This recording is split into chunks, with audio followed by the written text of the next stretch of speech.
Hello everyone and welcome to Music Theory with Gim. In this installment of analyzing melody, we're going to be delving into the battle theme, or Isaac's theme, of Golden Sun for the Game Boy Advance. Before we get into any music theory, however, let's take a listen to the music.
The tonality of this theme is A, and its mode is minor. And though this video is focused primarily on the melody of this theme, let's run through the harmony so that we have an idea of what's going on beneath the melody. Each of these blocks corresponds to the harmony of each section in the theme. The only harmonic moment not present is the introductory measure, which has been omitted because it is not part of the loop containing the melody. That said, patrons should expect to hear some thoughts on it in the future since it's a rather interesting use of diminished seventh chords. Anyways, in the first section, we're mostly dealing with development of the tonic area. A few key points to look out for are the chromatic major chords B major and D major. These are both used as dominant emulating chords meant to intensify the progression to each chord following. For instance, B major is an altered 2 chord used to intensify the motion forward to E minor, the 5, and D major is an altered 4 chord doing the same, but for G major, the flat 7. Shortly after hearing this push to G major, we hear the arrival of the 5-6 E major over G sharp, bringing us back to A minor. This is the halfway point of the first section, and at this point, we hear a descending progression that essentially prolongs a simple 1-5 with flat 7 and flat 6. Once we arrive to the 5 chord, we then move on to the 1 chord. Upon doing so, we quickly depart, passing through the flat 7 chord and landing on the flat 6 chord. And when we analyze the melody, this will be an important measure because of how the melody cadences structurally when F major, the flat 6, is sounding rather than A minor, the 1. This is done to basically avoid the energy dissipating on the tonic and keeping it built up in preparation for round 2 of the A section.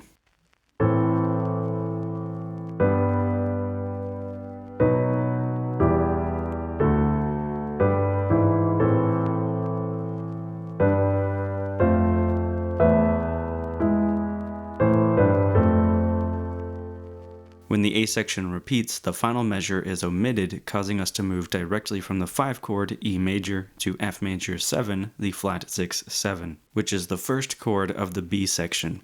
During this time, we'll hear F major 7 expanded by E minor 7, which is acting as a neighbor chord, and when this relationship seems to be repeating, E minor will become E major, thus changing its function from being a neighbor chord to a leading tone dominant that brings us back to the 1 chord for the C section.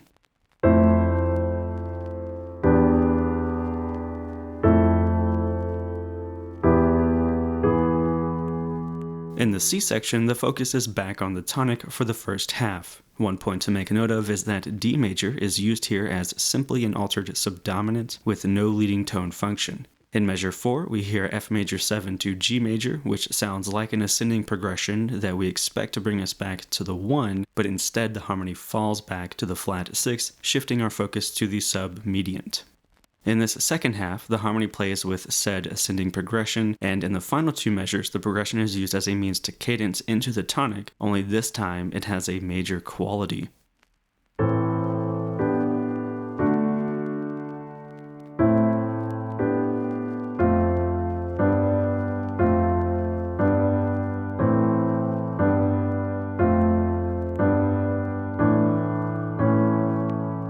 The cadence to the major tonic provides a brightness to the theme, but it also acts as an access point for the final section, which is based around F sharp minor. This can be seen as a chromatic mediant of the minor mode, but in this case its arrival is the result of being the relative minor of the major tonic. Anyways, the purpose of this entire section is really to be a palette cleanser so that when the theme loops back to the beginning, it sounds slightly abrupt and, more importantly, exciting.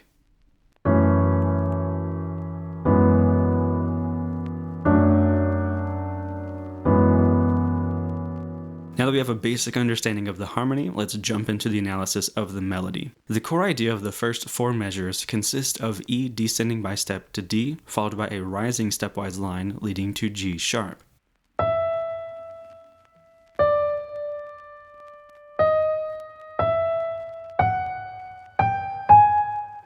The third and fourth measures are fairly easy to reduce as simply being implemented for additional intrigue, but measures 1 and 2 have a lot of emotion. So how did we reduce the melody to being only E to D at its core? Well, let's take a look at the second layer of the melody, which introduces the notes A and G. Consider the relationship of E to A and G to D. They are the same melodic intervals, except that the latter has been retrograded so that it is descending rather than ascending.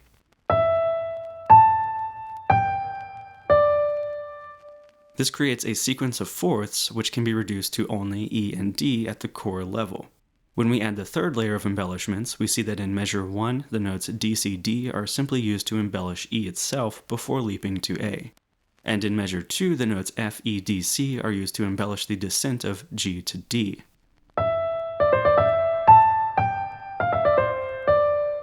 Now, one thing you might wonder is why C is not considered part of the rising line from D up through G sharp on a structural level. After all, it does create an ascending stepwise motion like all the others, so why is it considered only to be embellishing? This is because C is not a chord tone when heard, but as a tension against the underlying chord G. Because of this and the previously discussed factors, it becomes an embellishing tone rather than being part of the ascending structural line.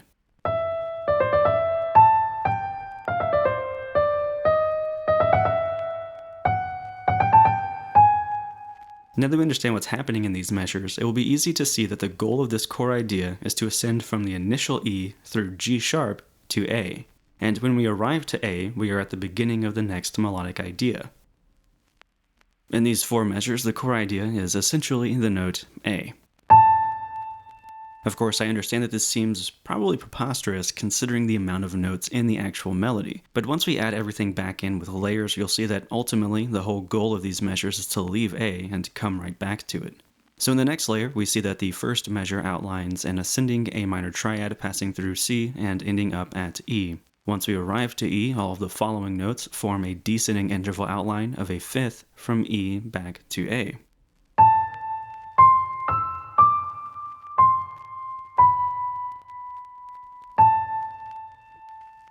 All the other notes simply prolong this second layer by either A, embellishing the motion, or B, using notes to delay the arrival of the next structural tone. For instance, in the initial ascent from A to C, it is essentially just A, B, C, except that we also hear leaps down to the inner voice E, creating the groups of AEA and BEB, which again simply embellish the stepwise ascent to C.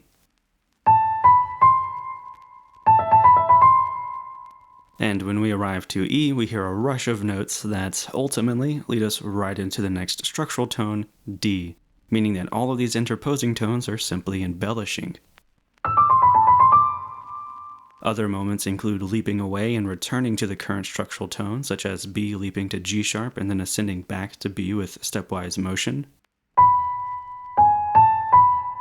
or descending past the next structural tone and then stepping up into it, such as C descending by step to A before moving to B. In the final measure, we hear embellishments delay the arrival of A to the and of 2 via descending arpeggios of A minor and G major. This essentially backtracks the progress made in the descent so that we have to hear, again, C descending to B before arriving to A.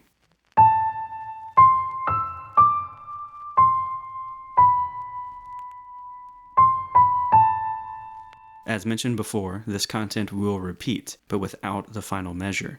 Rather than consider this a change in structural design, it's more so that the idea is interrupted and we're thrown into the B section. When we arrive to the B section, we're met with a melody that is based around the core idea of just E. This one is a bit easier to process compared to the last because there are far fewer notes between each E. That said, we do see that each measure returns to E either by leap or directly with stepwise motion.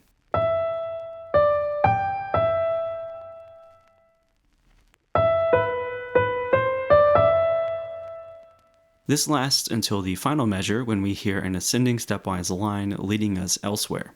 Listening to it, you probably would expect an interval outline of an ascending minor sixth from E to C, connecting us from this B section to the C section. Except that rather than ascend to C, C is actually transferred an octave below, ultimately forming a descending major third from E to C. Of course, despite it being in a different octave, we will still hear C as part of the ascending line.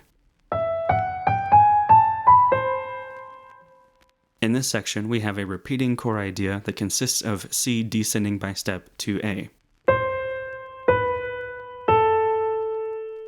C is embellished throughout with its lower neighbor tone B, but the motion from B to A is embellished in two different ways. We will either hear it descend by step to G, or hear it ascend by step to D. Make note that both of these are chord tones of the underlying harmony, and these will result in either an ascending step of G to A, or a descending leap of D to A.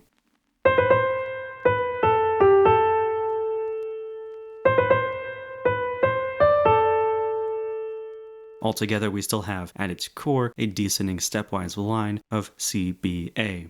After this, we enter into the final section of the theme, which is, as mentioned before, more of a palette cleanser. Initially, there is no melody during the first 4 measures of the section, but during the second half, we hear a simple line consisting of C sharp, B, A, B, with each note initially being out of tune and then slid into.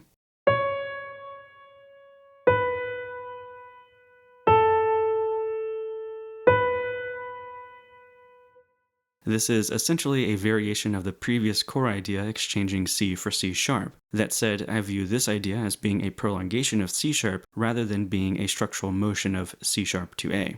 This view has to do with the harmony beneath A being prolongational rather than structural. Anyways, as said before, this whole idea is prolongational and is really an afterthought to the preceding melody because, again, this section is meant to be more like a palette cleanser. Now that we have gone through each section, let's take a look at the reduced melody in full. The slightly transparent bars represent the end of each section's full melody. Now notice the chord tones that are either the goals of motion or are prolonged with additional activity. We begin with E and then ascend to A in the first section. We then return to E in the second section before making our way to C. And in the third section, after arriving to C, the goal is ultimately to descend to A. And then in the final section, we hear a prolongation of C sharp. So relative to the tonality, the core notes of the entire melody end up outlining chord tones of the tonic triad, initially as its minor quality and then major. Of course, whether or not these tones actually reside within tonic harmony is beside the point. The point is that this shows just how tonally oriented this melody actually is. And even when chromaticism is used, it is used as a means to reinforce these goals of motion. Not once is it used to detract from the destination. And looking at it from this reduced state, we can also see how all of these different ideas are used together to create a cohesive whole. Anyways, now that we have an understanding of how this melody operates, we're ready to take a listen to the original music. Before doing so, however, let's take a listen to this reduced theme with a reduced accompaniment.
For those of you that are patrons, you can expect to receive a PDF containing the analysis present in this episode, along with any additional commentary and analyses produced in the future that will more than likely reach beyond only the melody. As mentioned before, you can certainly expect to hear some comments regarding the diminished seventh chords used in the introduction of the theme. And of course, as my patrons, it is encouraged that should you have any thoughts or questions regarding this analysis or the theme as a whole, reach out to me.